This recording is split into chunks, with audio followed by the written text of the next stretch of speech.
Hi, my lovelies. Summer is finally here, and today we are celebrating with 5 bomb diggity ice cream ideas that will have you digging right in.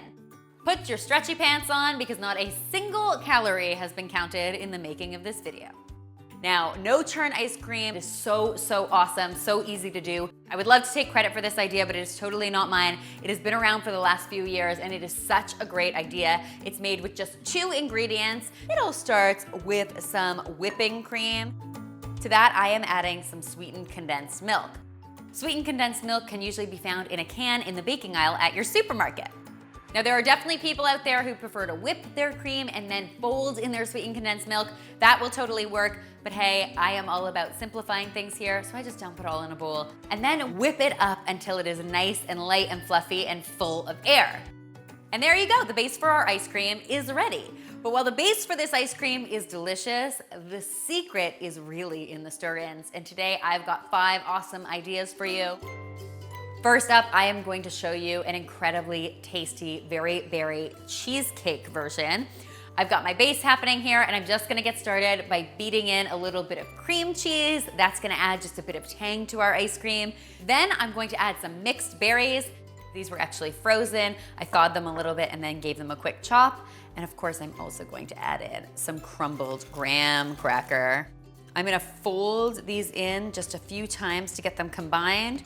The idea here, of course, is not to overmix because you don't wanna get rid of the air that you've created by beating that whipping cream. Once that tastiness is mixed together and you've got this beautiful marbled effect, you can simply pour it into a freezer-friendly dish and then get it into your freezer for between 6 and 8 hours.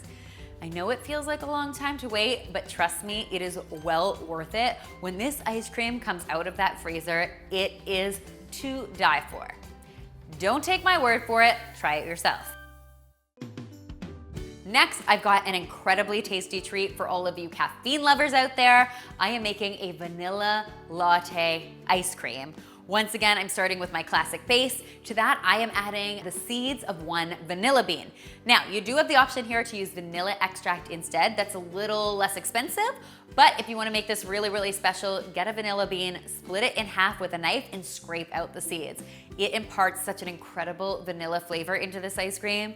It'll blow your mind. To add a little coffee kick, I'm also using a couple shots of espresso that I've just allowed to cool completely. I'm going to stir those in and then pour this mixture into my freezer-friendly dish, and 6 to 8 hours later, what you end up with is vanilla latte deliciousness that rivals anything you'll get at your local coffee house. Next, I'm whipping up a flavor that is just slightly more unusual. I am actually making a maple bacon ice cream, and don't knock it until you've tried it. It's pretty darn good. It starts once again with our classic base. To that, I'm going to add in a good helping of maple syrup. I love the flavor of maple syrup in ice cream. It's really tasty. Next, to add a little crunch and texture, I'm adding some crushed pecans. And finally, because maple and bacon are a match made in heaven, I've got some cooked bacon that I finely chopped. I'm going to fold all of that yumminess together, get it into the freezer so that we can get it onto our spoons sooner. This is a seriously Canadian combination. Sweet, salty, crunchy, ice creamy perfection. Next, my loves, for a slightly more sophisticated offering, I have got a Matcha Mint ice cream for you. I don't know about you guys, but I am obsessed with green tea ice cream. Whenever I go to a sushi restaurant and they hand out the green tea ice cream, I devour mine, and then if I'm being really honest, I devour Greg's because he doesn't actually like it. So I feel like that's a score for me. I've got my base already prepared. To that, I am adding some matcha powder. This can be found in most tea shops. Next, I am going to add in a little bit of peppermint extract. A little goes a long way here, so don't say I didn't warn you. And finally, I'm going to stir in my pistachios that have been shelled and chopped. Pistachios are definitely optional in this recipe, but I do think they add a nice texture. Get that deliciousness in the freezer, and 6 to 8 hours later, you are going to want to have matcha more of this tasty ice cream, I promise you.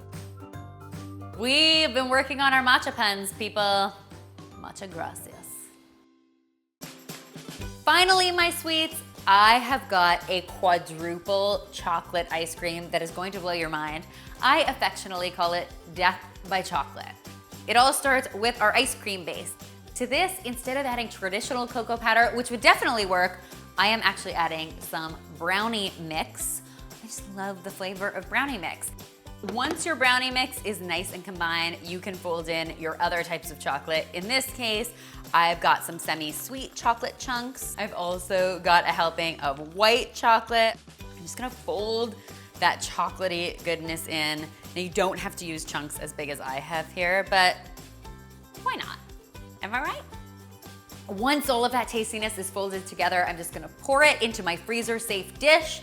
And then to take it one step further, because you know that's what I'm known for, I am going to add a fudge swirl. I'm just going to pour in some chocolate sauce, use my spoon to create a little marble pattern, and then get that deliciousness in the freezer. I know how tempting it will be to just eat this with a spoon, but resist. I promise you it'll be worth the wait.